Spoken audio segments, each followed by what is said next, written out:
無敵だよ。 Hi guys, welcome back to my XPS guide. Now I'm gonna review Shoreline Fina and Daisy, and yes, I think she is a must-have. Why? Let's start from the stats.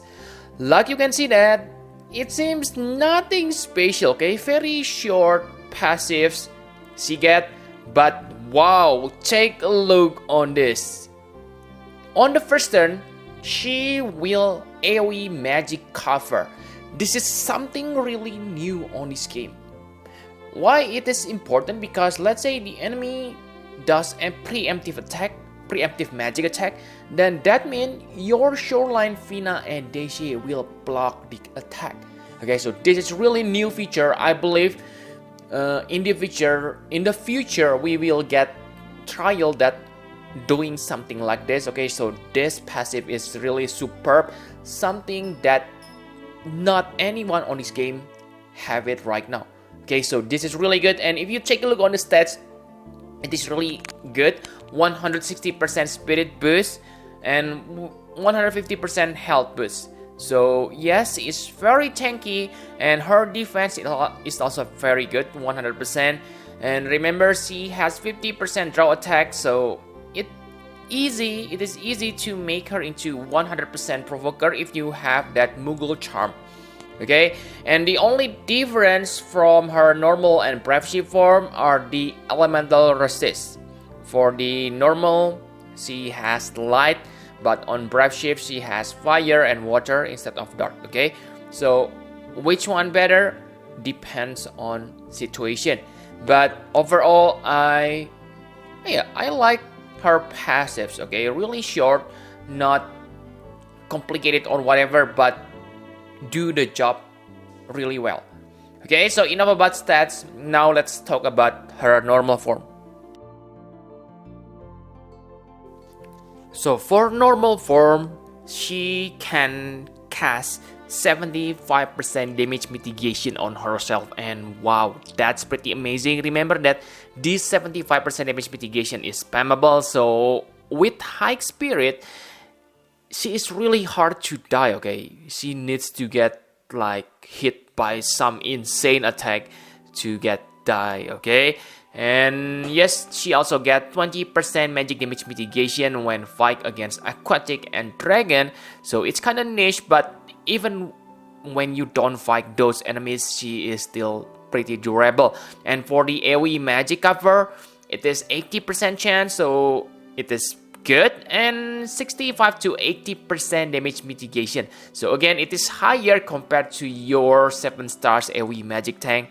So this is really useful. And she also able to chain with Stardust Ray, but she only able to dual cast it, so maybe not a good backup chainer for your main attacker, because most main attacker are triple casters.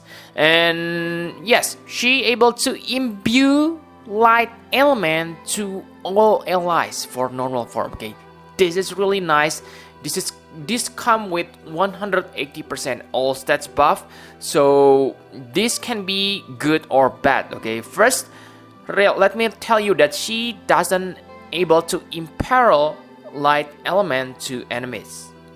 Okay, so let's say you only want the buff 180%, but you cannot do that because you will imbue AoE like physical.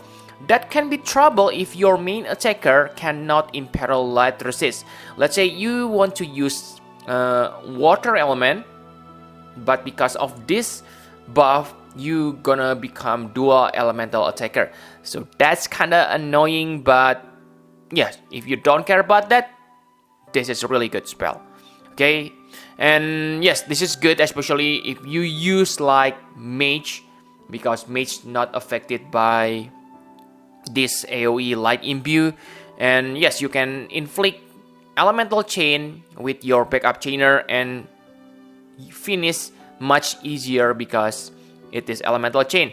She also able to heal and raise, but it is not good, only 6,000 per cast, so it is simply an extra, not something I want to recommend to make her into healer.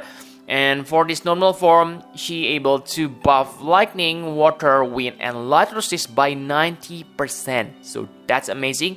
Half of the elements on this game. So pretty good. And yes, she also has a cooldown ability which give you water, earth, light, and dark. So on this normal form, she basically can cover 6 elements. Yes, 6 elements, right? Because she gets earth and dark resist on her cooldown ability.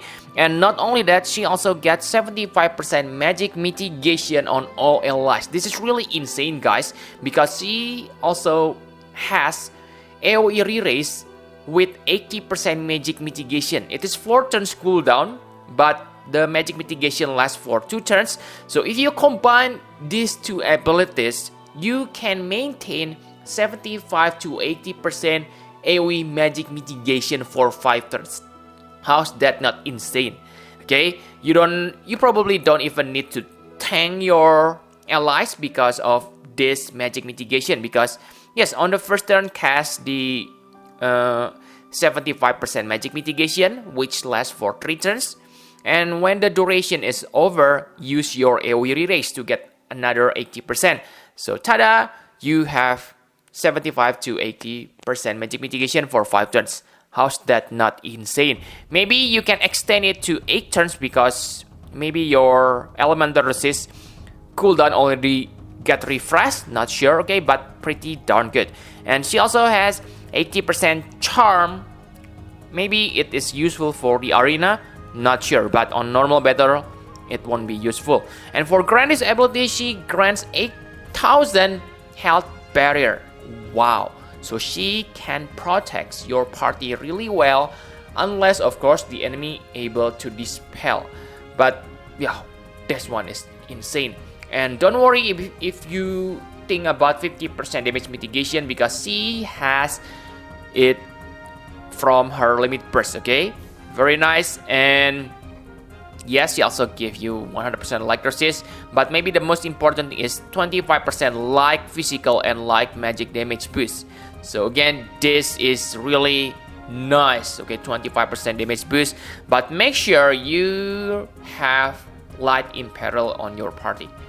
Okay, so that's all for the normal form. Now let's take a look on Brave Shift. For Brave Shift, they are about the same. The only difference maybe on the element coverage. For Brave Shift, she imbue earth element instead of light, but the good things is she can imperil earth element. Okay, so this is really good, not unlike the normal form because you cannot imperil light. And yes, on this form, she can also become your breaker with 75% all stats break to one enemy. So 75% are pretty acceptable on today's standard, especially with her tanking your party. It is enough. And for elemental resist buff, she buffs fire, ice, earth, and dark. So again, really nice. She can cover, again, same 6 elements if you combine it with her cooldown. Okay, the cooldown is same like the normal form. So you can also maintain 75 to 80% AoE magic mitigation on these forms. How's that not insane? So if you need earth element, simply go into Brave Shift form without worrying about, oh, what about my magic mitigation buff? Do I still able to tank? Yes, you can still do all those things. Okay, pretty amazing. And for Granny's ability, this time she can become a backup AoE physical cover, but I don't think you need that AoE physical cover because you already cast 80% physical damage mitigation. So yes, pretty decent. Maybe you can combine this Granny's ability with your AoE magic cover, so you can override the AoE physical cover aspect. Because yes, I don't think you need that AoE physical cover. You only need this for AoE physical mitigation. Okay, so for limit burst, I can say that this one is also good. For limit burst, this one is also better than the old one, I mean the normal form, because yes, the effects are the same, about the same, I mean, but because she able to imperil Earth element, I can say that this Earth Earth physical and magic damage boost are actually useful on this form. Okay, yes, really good. But yes, that's all about her Brave Shift form. Really nice tankers. If you have watched this until now and you still is not bored, I don't know what to say anymore, guys. But that's all about the abilities. Now let's talk about equipment. For equipment, it is pretty simple. Of course, you want to build her spirit because it increases her survivability, but also don't forget to give her health boost. And one important thing is to give her faster LBV rate, because remember, she doesn't have any vessel LBV rate boost, so get it from somewhere else. Okay, maybe you can get it from buff, but if you have something that increase spirit and LBV rate at the same time, then consider to use that ability or equipment. So for partner, I think one of the best partner for her is Starlight Elena, because Starlight Elena can use light element, and Starlight Elena cannot imbue light element to other characters. So that can be solved by using AoE light imbue from FFBE. And for another tank, if you want to bring two tanks to the battle, because maybe the battle is really hard, then you can use Gabran, because remember, Gabran also able to chain with Stardust Ray, and he is a dual caster on normal form. Okay, so good. And another good thing is to use FFBE with magic finisher like Ibarra and Neo Vision Soul, because yes, the AoE light imbue won't affect the magic finisher from limit burst for Ibarra. Okay, so yeah, what you need is elemental chain, so you can provide that with AoE light or earth imbue, and Ibarra can inflict maximum damage easily. Okay, so that's all for equipment and partner. I won't talk about trial, because basically on almost all trials you need to bring tank, and yes, if you need magic tank, of course she gonna be useful. So my conclusion for Shoreline Fina and Daisy. So the conclusion is very simple. She is the best AoE magic tank at this moment. Maybe in the future we're gonna get Sacred Shield Charlotte Neo Vision form, but from what I look, she is really not that great compared to this FFBE. Sure, she has some places when fight demon and undead if I'm not mistaken, but on normal situation, FFBE is much superior.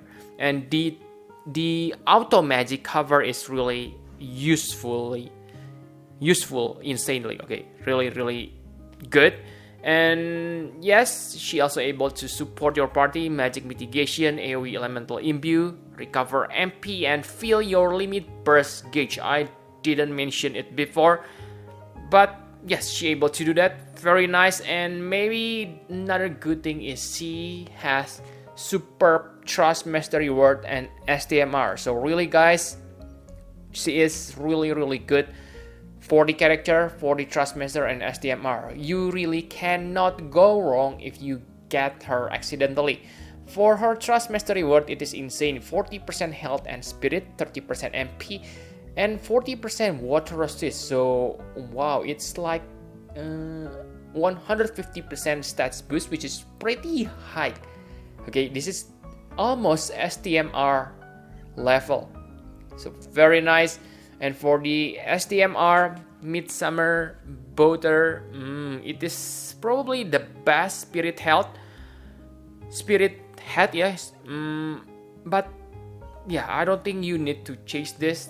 This one is good when you obtain it, but not something I will chase. Okay, the fatal damage protection is also nice. You can stack it with other fatal damage, I guess. And for vision card, it is also really good. It gives you good health and spirit, but there is only one downside. You need to equip heavy armor, and in my opinion, for spirit, it's better to use rope than heavy armor. Okay, I don't say heavy armor is bad, but yeah, that means this probably cannot be used for a healer, because healer usually equip rope instead of heavy armor. But for Facey herself, she won't have problem. Okay, so that's all you need to know about Facey. Really, guys, she is really good. I rarely recommend a character for you to pull.